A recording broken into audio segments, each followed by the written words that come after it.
Jai sir வந்து அந்த time of பீரியடில் வந்துட்டு நிறைய வந்து ஒரு கான்ட்ரவர்சி இருந்துச்சு. என்னென்னா வந்து ஸ்பாட்டுக்கு டைமுக்கு வர மாட்டார், அல்லது என்ன லேட் பண்ணுவார், அல்லது ஷூட்டிங்க்கு நடக்காது, அதனால கேன்சல் ஆகும் அப்படின்ட்டு. அந்த மாதிரியான பீரியடில் அவர் எப்படி இருந்தார் ஆக்சுவலாக?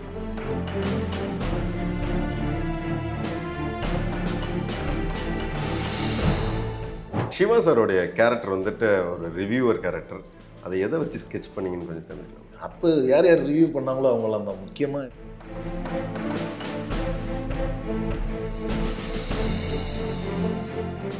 மாநாடு படத்தில் வந்து சிம்பு சாரோட லுக்கும் சரி அண்ட் எஸ்ஜே சூர்யா சாரோட லுக்கும் சரி ரெண்டுமே நீங்கள் தான் டிசைன் பண்ணதாக கேள்விப்பட்டேன்.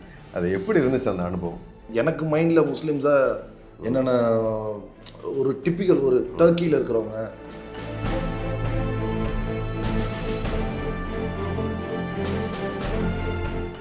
அந்த படம் மாதிரி பிரச்சனைகளை சந்தித்த படம் வேறு எதுவும் இருக்கான்னு தெரியல. ஏன்னா ரிலீஸ் நாள் வரைக்கும் பிரச்சனை.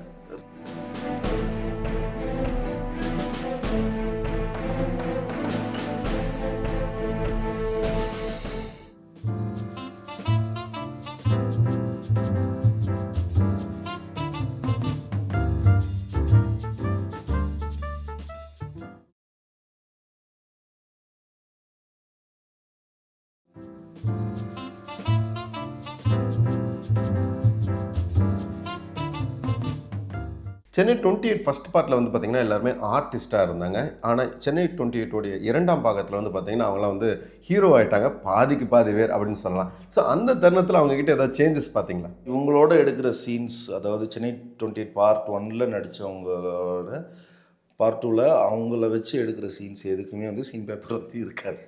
ஏன்னா அவங்க என்ன பேசுகிறாங்களோ அதுதான் கண்டென்ட்டை சொல்லிடுவார் சார். வந்து சீன் இதுதான் அப்படின்னு சொல்லிடுவார். அவங்கவுங்க பேசிடுவாங்க. அதை வேணும் வேணாங்கிறத சார் கட் பண்ணிடுவார். இதை சொல்லாத, இது சொல்லு அப்படின்னு சொல்லி அதை கட் பண்ணிடுவார். மற்றபடி மற்ற ஆர்டிஸ்ட், இப்போது ஹீரோயின் இருக்காங்க, ஹீரோயினோட சிவா சார், சச்சு அம்மா, அது மாதிரி மற்ற ஆர்டிஸ்ட்டுக்கு வந்து சீன் பேப்பரோட போகும். அதுவே கூட ஸ்பாட்டில் மாறும்னு வச்சுக்கோங்களேன். ஆனால் இவங்களை பொறுத்த வரைக்கும் வந்து நான் இன்னொரு விஷயம் சொல்கிறேன். இவங்க எல்லாத்துக்குமே 11 பேத்துக்கும் ஒரே ஒரு கேரவன். எல்லாருமே இப்படி குமிஞ்சு கிடப்பாங்க உள்ளே போனோம்னா. சார் நீங்கள் கால் எடுத்துக்கோங்க, அவர் அரேஞ்ச் சார் நீங்கள் இல்லை, நீங்கள் வாங்க அப்படின்னு சொல்லி அப்படி தான் நாங்கள் ஷார்ட்டு கூப்பிட்டு போவோம். எல்லாருமே ஒரே கேரவனில் தான் இருப்பாங்க. அவங்கள ஷார்ட்டு கூப்பிட்டு வர்றது தான் ரொம்ப கஷ்டம். மற்றபடி வந்துட்டாங்கன்னா ஃபுல் ஃபன்னான ஃபன். நம்ம என்ன சீன் எடுக்கிறோங்கிறதே மறந்து போயிடும். அந்த லெவலுக்கு டைவர்ட் ஆகிடலாம், வேறு பக்கம்லாம் போவோம். ஃபுட்டேஜ் அதிகமாக எடுத்தோம் ஆக்சுவலி சென்னை 28 பார்ட் 2க்கு வந்து. நான் அவ்வளோ எடுத்து, ஏன்னா அவ்வளோ ஃபன்.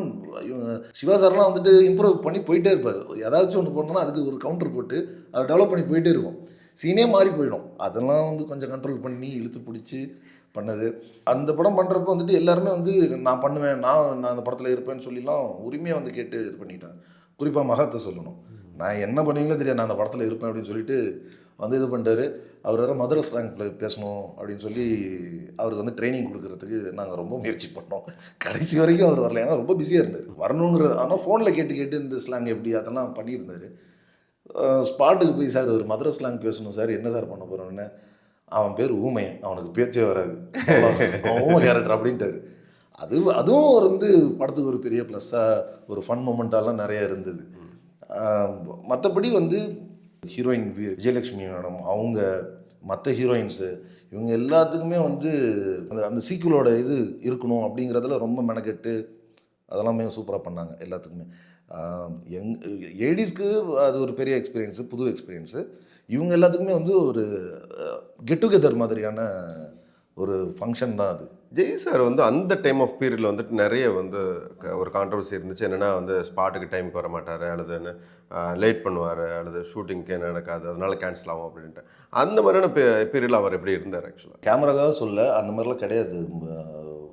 ஜெய் சார் வந்து அந்த மாதிரிலாம் கிடையாது.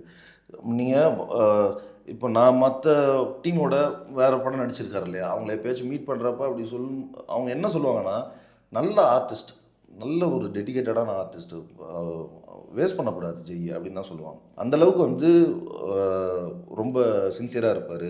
ஃப்ரேம்குள்ளே என்ன பண்ணணும் அப்படிங்கிறதுல ரொம்ப தெளிவாக இருப்பார். அவராக ஒன்று பண்ணிட்டெல்லாம் வந்து அதை கரெக்ட் பண்ண சொல்ல மாட்டார். நான் இதை பண்ணுறேங்கிறத முன்னாடி சொல்லிடுவார். பண்ணிட்டா கூட அது ஓகேவா இல்லை ரீடேக் போகலாமா, அந்தளவுக்குலாம் இருக்கக்கூடியவர். அவங்களுக்குன்னு சில பிரின்சிபல்ஸ் வச்சுக்குவாங்கல்ல, அந்த மாதிரி தான் அவர் வந்து சில பிரின்சிபல்ஸ் வச்சுக்காரு. நான் வந்து ப்ரொமோஷன் வரமாட்டேன் அப்படிங்கிற மாதிரிலாம் சொன்னேன். இப்போ அதெல்லாம் பண்ணுறதில்ல, வராரு, அதெல்லாம் வந்துட்டு போயிட்டு தான் இருக்காரு. அந்த டைம்லேயே வந்து எனக்கும் அவருக்கும் கூட சில என்ன சொல்கிறது, சில ஹீட் மூமெண்ட்ஸ்லாம் கூட இருக்குது. அது உடனே சரியாக போயிடும், அடுத்த நாள் அப்படி கூட சரியாக போயிடும், அதெல்லாம் பெருசாகவே இருக்காது. வெரி குட் ஆர்டிஸ்ட் அவர் அப்படி தான் சொல்லணும். கூட ஒர்க் பண்ணி பார்த்துருக்கேன். இந்த மாதிரி கம்ப்ளைண்ட் ஆக்சுவலி இல்லை அந்த படம் பண்ணும்போது, நிஜமாவே இல்லை. ஏன்னா இன்னொன்று, அவர் அதை பண்ணுறதுக்கான இடம் இல்லை. நாங்கள் கூட்டு போய் தேனியில் வச்சு தானே எடுத்துகிட்டு இருந்தோம். அதிகமாக தேனியில் தான் ஷூட் பண்ணது. இங்கே சென்னையில் வந்து ரொம்ப கம்மி. கொத்தா தூக்கிட்டு போய் வச்சு அப்படியே தூக்கிட்டு போய் அவ்வளோ தான் பண்ணியிருந்தோம். இன்னொன்று கேரவனில் போனால் அந்த அது மட்டும்தான், அந்த 11 பேர் இருக்கிறதுனால ஒருத்தர் அந்த அடியிலேருந்து எந்த லேயரில் இருக்காங்கன்னே தெரியாது. எல்லாம் ஒன்றா குமிஞ்சு இப்படி ஒரு மடியில் படுத்திருப்பாங்க, தோல்லாம் சாஞ்சிருப்பாங்க. அது தூங்குற ஆளை டிஸ்டர்ப் பண்ணாமல் இன்னொருத்தரை கூப்பிட்டு வரோம். அதுதான் எங்களுக்கு பெரிய டாஸ்காக இருந்தது. மற்றபடி he is very gentle and very sincere artist. Siva சாரோடைய கேரக்டர் வந்துட்டு ஒரு ரிவ்யூவர் கேரக்டர். அதை எதை வச்சு ஸ்கெட்ச் பண்ணிங்கன்னு கொஞ்சம் தெரிஞ்சுக்கலாம். அப்போ யார் யார் ரிவ்யூ பண்ணாங்களோ அவங்கள அந்த முக்கியமாக இட்ஸ்பிரசாந்த், ப்ளூ சட்டை மாறன் கூட இப்போ அவ்வளோக்கா வரல. இட்ஸ்பிரசாந்த் தான். ஸோ அவரோட பேரே நான் கார்த்திக். அந்த கேரக்டர் பேர் அப்படி தான் வச்சோம். வந்து ஒவ்வொரு இதையும் பார்த்துக்கிட்டோம், ரிவ்யூ எப்படி போகுது அப்படிங்கிறதெல்லாம் பார்த்துட்டோம். அந்த பெய்ட் ப்ரொமோஷன்ஸ் வந்து அப்போ ரொம்ப பேடாக இருந்ததுனால அதை மெயினாக காட்டணும் அப்படின்னு சொல்லிட்டு. இன்னொன்று, அவர் இந்த படத்தை வந்து இன்டர்ஸ்டெல்லார்னு நினைக்கிறேன், இன்டர்ஸ்டெல்லாரையா இல்லை அதுக்கு முன்னாடி அந்த படத்தையோ வந்துட்டு ஸ்க்ரீன் பிளேவே சரியில்லை, அவன் நோலன் படத்தை சொல்லியிருந்தார். ஸோ அதை வந்து இங்கே ஜுராசிக் பார்க் இவர் ஜேம்ஸ் கேமரன் எடுக்க தரல அப்படிங்கிற மாதிரி இவர் பேசியிருப்பார். படமே நல்லா இல்லை, அவங்க சரியாகவே இது பண்ணல அப்படிங்கிற மாதிரி சிவா சார் சொல்லியிருப்பார். ஸோ அங்கேருந்து எடுத்தது தான். என்னென்னா அவரை தாக்கணுங்கிறது இல்லை. இப்போ அவரை பார்த்து இன்னும் நிறைய பேர் வந்து நம்ம என்ன வேணால் ரிவ்யூ பண்ணலாம், நம்மளுடைய மேதமைத்தனத்தை காட்டிக்கலாம் அப்படின்னு சொல்லி பண்ண ஆரம்பித்தாங்களே. ஸோ அவங்க எல்லாத்துக்கும் மொத்தமாக அது பண்ணது தான் அது. ஸோ இந்த படத்தோடைய வெற்றிங்கிறது நிஜமாவே நீங்கள் ஆல்ரெடி சொன்ன மாதிரி வந்துட்டு ப்ராப்பரான ஒரு சீக்குவலோடைய ப்ராப்பரான ஒரு வெற்றியாக வந்து சென்னை 28 பார்ட் 2 பார்க்கலாம். அந்த வெற்றி எப்படி இருந்துச்சு உங்களுக்கு? ஏன்னா பேக் டு பேக் சர்க்கிள்களுக்கு அப்புறம் வர்ற ஒரு மிகப்பெரிய வெற்றி. ரொம்ப ரொம்ப ரொம்ப ரொம்ப சந்தோஷமாக இருந்துச்சு, மனசு நிம்மதியாக இருந்துச்சு, ரொம்ப ஹாப்பியாக எல்லாருமே ஒரு பார்ட்டி பண்ணோம். அதுவும் சாரோட ப்ரொடக்ஷன், அவர் ஃபஸ்ட்டு ப்ரொடியூஸ் பண்ணி அவரே ஓன் ப்ரொடக்ஷன் பண்ணுறாருங்கிறப்ப அதுக்கு நாங்களும் கொஞ்சம் அதுக்கு உறுதுணையாக இருந்திருக்குமேங்கிறது ஒரு பெரிய ஹெல்ப்பாக சந்தோஷமாக இருந்தது. எல்லாத்துக்குமே அது ஒரு பெரிய ஓப்பனிங்காக வந்து இப்போ அந்த சென்னை 28 பார்ட் 2 ஒர்க் பண்ணிட்டு வெளியில் போய் படமும் பண்ணாங்க. வீர்னு சொல்லி இப்போ சாரோட அசிஸ்டன்ட்டு நலனும் நந்தினின்னு ஒரு படம் பண்ணார். ஒரு சக்ஸஸ் மூவி வந்து எப்போயுமே நிறைய பேருக்கு ஓப்பனிங் கொடுக்கும், நிறைய பேருக்கு லைஃப் கொடுக்கும், சான்சஸ் கொடுக்கும், ஆப்பர்ச்சுனிட்டிஸ் கொடுக்கும், திரும்ப சக்ஸஸ்க்கு வந்ததுனால. மற்றபடி என்ன சொல்கிறது, வேறு எந்த மாதிரியான விஷயங்கள் இப்போ ஒரு பெரிய ஒரு கர்வத்தை கொடுக்குது அந்த மாதிரி விஷயங்கள் இல்லாமல் போச்சு. ஏன்னா முன்னாடியே அதை பார்த்துட்டோம், ஒரு சர்க்கிள் பெரிய ஒரு தோல்வியை பார்த்துட்டோங்கிறதுனால இதை நம்ம பெருசாக எடுத்துக்கல, மைண்டுக்கு கொண்டு போகல. மாநாடு படத்தில் வந்து சிம்பு சாரோட லுக்கும் சரி அண்ட் எஸ்ஜே சூர்யா சாரோட லுக்கும் சரி ரெண்டுமே நீங்கள் தான் டிசைன் பண்ணதாக கேள்விப்பட்டேன். அது எப்படி இருந்துச்சு அந்த அனுபவம்? விபி சார்கிட்ட ஜாயின் பண்ணதே வந்து மெயினாக எனக்கு வரைய தெரியும் அப்படிங்கிறதுல தான் வந்து. ஏன்னா அதுக்கு முன்னாடி ரஞ்சித் சார் தான் வந்து அந்த டிபார்ட்மெண்ட்டில் எல்லாத்தையும் பார்த்துட்டாரு. ஸ்டோரி போர்டிங், அவர் வந்து பிஎஃப்ஏ, அவரை பற்றி எல்லாருக்குமே தெரியும். ஸோ அவர் பெரிய ஆர்டிஸ்ட்டு, அவர் இதெல்லாம் பண்ணியிருந்தது. அங்கே அந்த மாதிரி வரைகிறதுக்கு ஒரு நீட் இருந்தது போல், அதில் நான் தொத்திக்கிட்டேன் போய் உள்ள. மங்காத்தா படத்துலேயே வந்து ஆக்சுவலி ஒரு 2D அனிமேஷன் சீக்வன்ஸ் இருந்தது, அதுக்கு ஸ்டோரி போர்ட் போட்டிருந்தேன். நான் சீரியல் ஒர்க் பண்ண அந்த டைம்லையுமே கூட ஸ்டோரி போர்ட்லாம் பண்ணிட்டு இருந்தேன். ஸோ இது வந்து லேட்டர் மாநாட்டில் வந்து பெரிய லெவலில் ஹெல்ப் பண்ணுது. எப்படின்னா, நான் அந்த படத்தில் ஏடியாக ஒர்க் பண்ணல. நான் சென்னை 28 முடிச்சுட்டு சரி நம்ம தனியாக ட்ரை பண்ணுவோம், நம்மளுடைய இதை பார்ப்போம் அப்படின்னு சொல்லிட்டு நான் வந்து ஒர்க் பண்ணிகிட்டு இருந்தேன். அப்போது திடீர்னு ஒரு நாள் ஃபோன் பண்ணிவிட்டு வந்து ஆஃபீஸ் வந்துட்டு போடா அப்படின்னாரு. ஃப்ரீயாக தானே இருக்க, வெட்டியாக தானே இருக்கா அப்படின்னாரு. சரின்ட்டு போனால் வந்து சிம்புக்கு புதுசாக ஒரு லுக்கு பண்ணோண்டா அப்படின்னாரு. என்ன மாதிரி சார்? நான் சொன்னார் இந்த மாதிரி. அவன் வந்து அப்போ என்கிட்ட என்ன சொன்னார்னா, அவன் வந்து ஒரு லண்டன் முஸ்லீம், அங்கேருந்து வந்திருக்கான், ஒரு முஸ்லீம் கேரக்டரு. ஸோ பார்த்தாலே முஸ்லீம்னு தெரியக்கூடாது, டிப்பிக்கல் முஸ்லீமாகவும் இருக்கக்கூடாது, அதே டைமில் சாமிங்காகவும் இருக்கணும். சிம்பு சாரோட அந்த ஃப்ரெஷ்னஸை வந்து எந்த இடத்துலையும் இது பண்ணிடாது, அவருடைய ஒரு க்யூட்னஸ் இருக்கும்ல, அது எப்பயுமே அதை வந்து கட் பண்ணிடாது அப்படின்னாரு. நான் என்னென்ன பண்ணேன்னா, இந்த 2 புருவம் சேர்ந்த மாதிரி எனக்கு மைண்டில் முஸ்லீம்ஸாக என்னென்ன ஒரு டிப்பிக்கல் ஒரு டர்க்கியில் இருக்கிறவங்க அந்த மாதிரி சொல்கிறேன் நான். அவங்கெல்லாம் வந்து எப்படி இருப்பாங்க அப்படிங்கிறத பார்த்து ஸோ அந்த மாதிரி டிசைன் பண்ணேன். ஒரு ஒரு ஸ்பெக்ஸ் ஒன்று போட்டு இந்த 2 புருவம் ஜாயின் பண்ணுற மாதிரி, இங்கே சுத்தமாக மீசை இல்லாமல் இங்கே மட்டும் இவ்வளோ டென்ஸோடு இருக்கிற மாதிரிலாம் வச்சுருந்தேன். அது பார்த்து என்னடா அது இப்படி பண்ணி வச்சுருக்க, வேறு மாதிரி பண்ணுறா அப்படின்னு சொல்லி சொன்னார். அப்புறம் ஒரு 4-5 வெரைட்டி பண்ணப்போ சிம்பு சாருக்கு ஒன்று பிடிச்சிருந்தது. என்னங்கன்னா ஒரு அரப் பிரின்ஸ் ஒருத்தர், அந்த அவரை கொஞ்சம் ரெஃபரன்ஸ் எடுத்துக்கிட்டோம். ஏன்னா அவர் கண்ணில் மையெல்லாம் போட்டிருந்தார். நான் அதை எடுத்து அதெல்லாம் கொடுத்துருந்தேன் நான். ஸோ இந்த மாதிரி இப்போ இது பண்ணலாம் சார் அப்படின்னு. இது புதுசாக இருக்கேடா, நல்லா இருக்கு. அப்போ அந்த மீசை வைக்கணுமா, அவர் வந்து லைட்டாக ஸ்டபிள் மாதிரி வச்சுருப்பார். மீசை வைக்கணும். இல்லை சார் மீசை தேவையில்லை, நம்ம இதோட போனால் வச்சு பார்க்கலாம் அப்படின்னு. அப்புறம் எஸ்ஜே சூர்யா சாருக்கு பண்ண சொன்னார். எஸ்ஜே சூர்யா சாருக்கு நான் சிம்பு சாருக்கு எப்படி பண்ணோ, எஸ்ஜே சூர்யாவுக்கு வந்து நான் டைரக்ஷன்னா அவர்கிட்ட தான் ஜாயின் பண்ணணும்னு முன்னாடி ரொம்ப நியூ படம்லாம் வந்துட்டு நான் தேட்டரில் ஏறி குதிச்சு போய் போலீஸ்ட்டு அடி வாங்கிலாம் படம் பார்த்துருக்கேன். அந்தளவுக்கெல்லாம் அவர் அவ்வளோ ஃபாலோ பண்ணியிருக்கேன் நான். எப்படியாவது அவர்கிட்ட ஜாயின் பண்ணோம் அப்படின்லாம் நிறைய இது பண்ணியிருக்கேன். அவர் நடிக்க வந்துட்டார் நல்ல வேலையாக. அப்போ ஃபேன் பாய் இதை காட்டணும், நம்ம எந்த அளவுக்கு அவர் மேலே இதை காட்டணும்னு சொல்லி அவருக்கு வெரைட்டியாக பண்ணேன். எனக்கு வந்து அவரை பார்த்தோன்னே அந்த மெக்சிகன் டைப் ஆஃப் அந்த மீசை வச்சு அந்த மாதிரி ஒரு போலீஸாக காட்டணும், இங்கே யாருமே அது மாதிரி பண்ணதில்லையே, அது மாதிரி பண்ணலாம் அப்படின்னு சொல்லி அதை என் மைண்டில் ஃபிக்ஸ் பண்ணிவிட்டு இதுதான் அவருக்கு அப்படின்னு சொல்லி போயிட்டேன். இன்னும் ஒரு 4-5 இது வச்சுருந்தேன். சார் பார்த்துட்டு இதெல்லாம் வேணாண்டா வேறு ஒன்று கொண்டு வாடா அப்படின்ட்டு விட்டுட்டாரு. நான் 2 நாளாக சரி என்ன பண்ணலான்ட்டு எதுவுமே பண்ணாமல் எடுத்து ஐபேட் வச்சுட்டு அப்படியே சும்மா அப்படி கிரிக்கிட்டே இருப்பேன். அப்போ திடீர்னு ஃபோன் பண்ணிவிட்டு நீ சொன்னதாண்டா அவர் ஓகே பண்ணியிருக்காரு அப்படின்னாரு.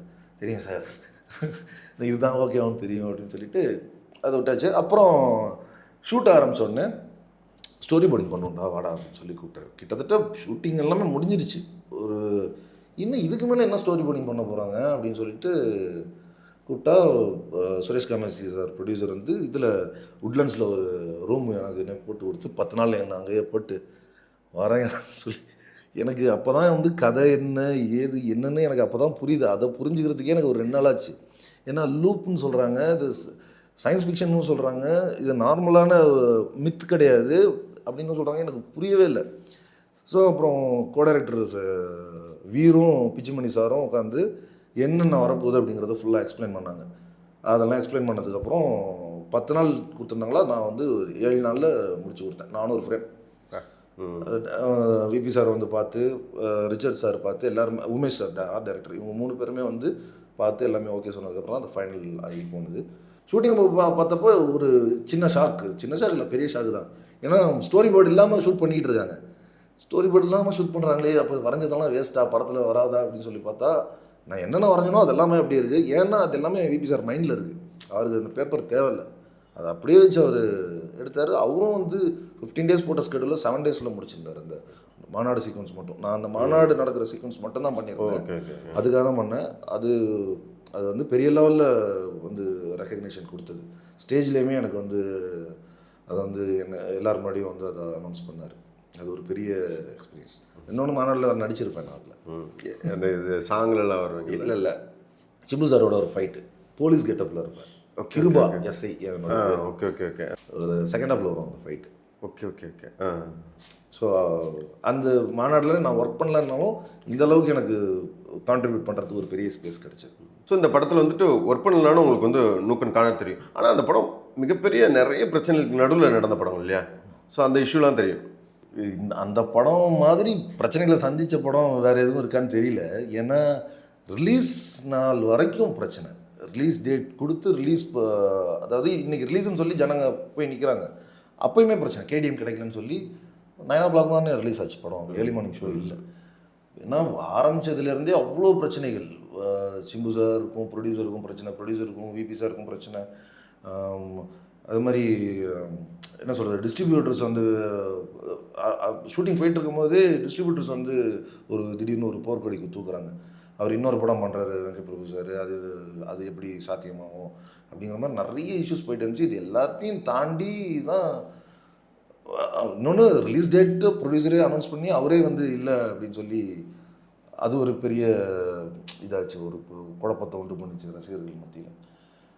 அதுக்கப்புறம் தேட்டருக்கு வந்தால் கேடிஎம் கிடைக்கலன்னு ஒரு ஷாக்கிங்கானது வந்துச்சு. அப்போ 9 மணிக்கு ரிலீஸ் ஆனதுக்கப்புறம் தான், ஏன்னா ஆகுதா இல்லையாங்கிற ஒரு டவுட்லேயே இருந்தது.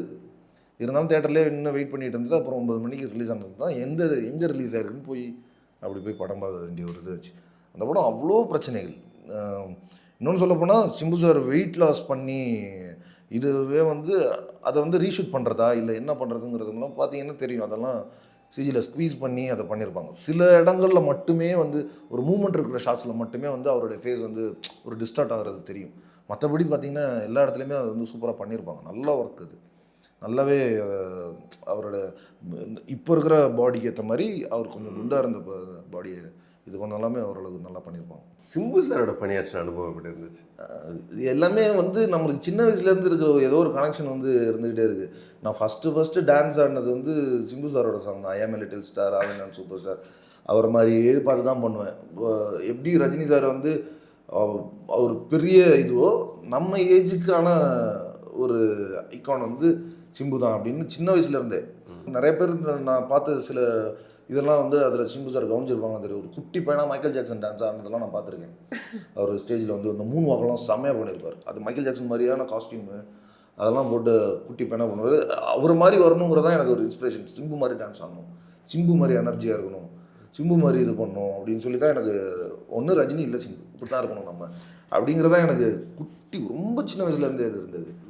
அதை வந்து அவர்கிட்ட சொன்னேன் நான் மாநாடு பண்ணும்போது, சார் இந்த ஃபோட்டோவில் இருந்த பையன் வந்து ஐ ஆம் எ லிட்டில் ஸ்டார் பாட்டுக்கு ஆடுறான் சார் அப்படின்னேன். அப்படியே அது எப்போ எடுத்தது இருந்தது? இது எடுத்தது 90s சார் அப்படின்னேன். ஆமாம் ஃபோட்டோ பார்த்தாலே தெரியுது, அந்த பையன் நான் தான் சார் இப்போ சிம்பு கூட ஒர்க் பண்ணுறேன் சார் அப்படின்னு.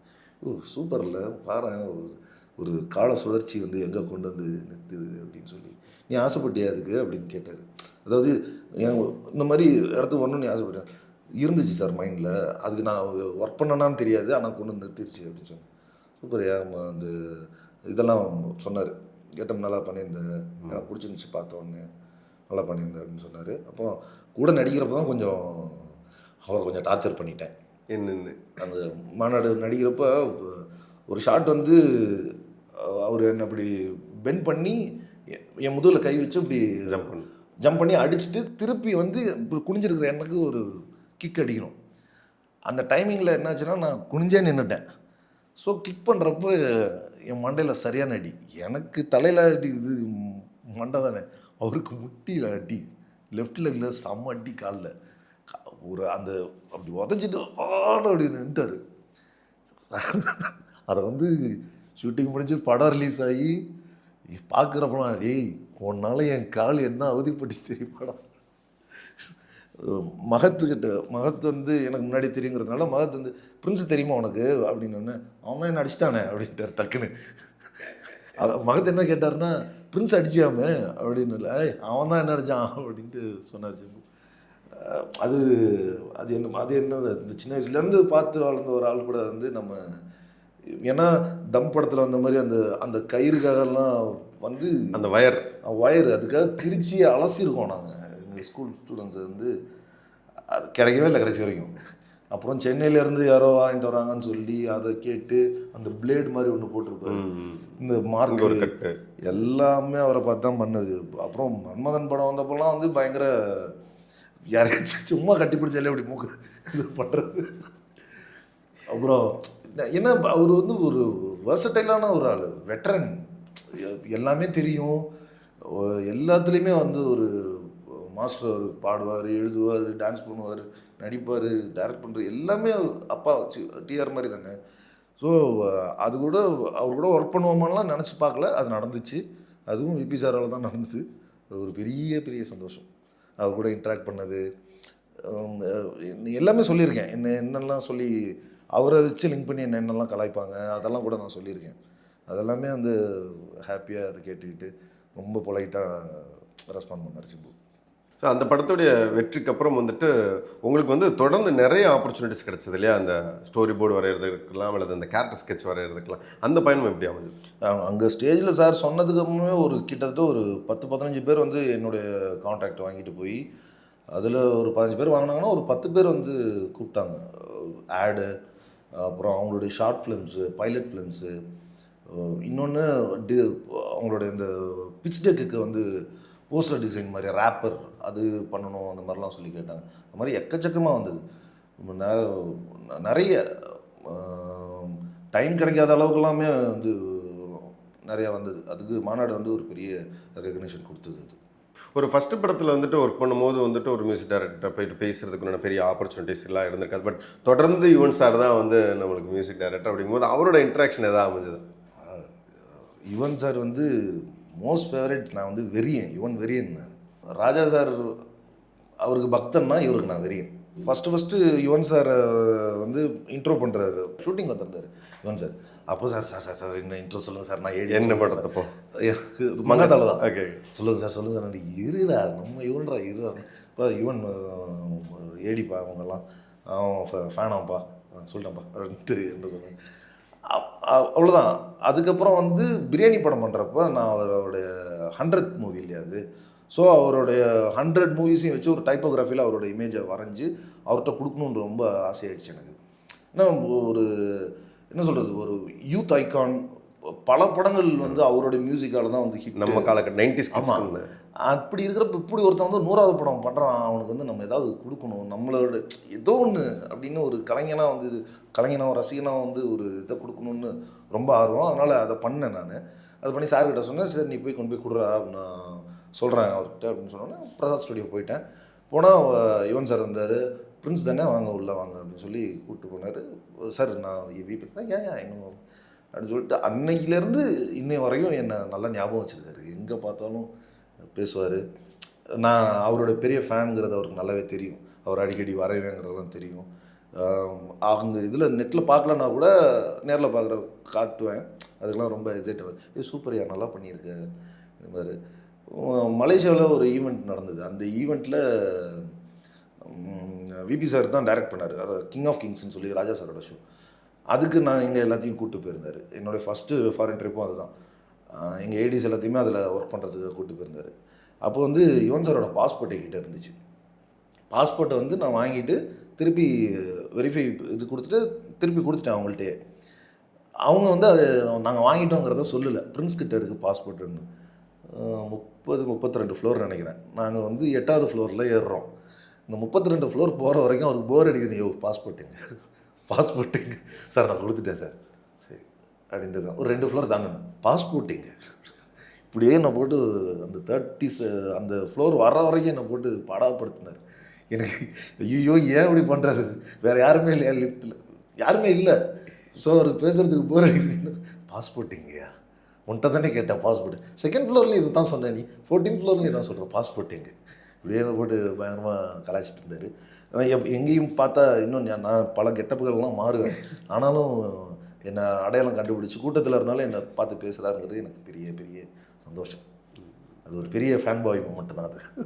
அதே மாதிரி வந்து நான் ஒரு ஸ்கிரிப்ட் ஒன்று பண்ணி வச்சுருக்கிறப்ப என்னை கூப்பிட்டு ஃபஸ்ட்டு என்ன ஸ்கிரிப்ட் அது சொல்லுங்கள் அப்படின்னு கேட்ட முதல் ப்ரொடியூசரும் யுவன் சார் தான். ஓ சூப்பர்.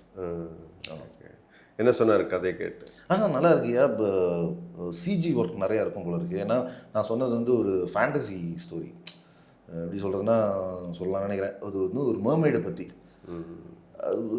நம்ம சைடில் அது வந்து இன்னும் வரலை அப்படிங்கிறதுனால ரொம்ப 33 வருஷமாச்சு மர்மெய்டு கதை வந்து. நான் அதை கொஞ்சம் வேறு மாதிரி கொஞ்சம் புதுசாக. ஸோ அதை பற்றி அவரும் கேள்விப்பட்டிருந்திருக்காரு.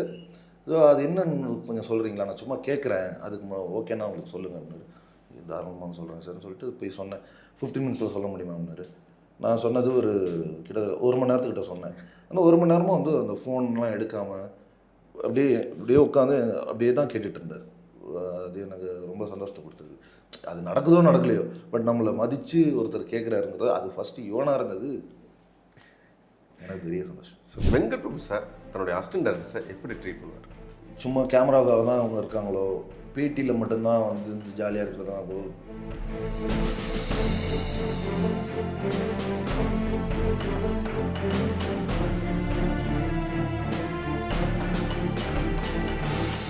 விஜயகாந்த் சார் அவர் இறந்தப்போ அது வரைஞ்சேன். அது வரையும் போது பயங்கர கஷ்டமாக இருந்தது, வரையவே முடியல என்னால்.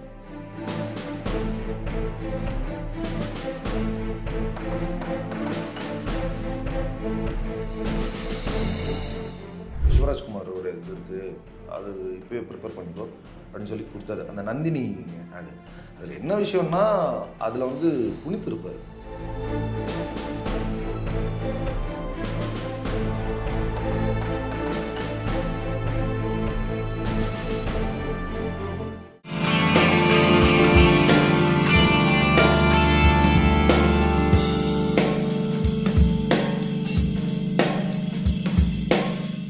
பரபரப்பான சினிமா செய்திகள், நட்சத்திரங்களின் பேட்டிகள், சினிமா வரலாறு ஆகியவற்றை பார்க்கவும் படிக்கவும் உங்களுக்கான இணையதளம் touringtalkies.co.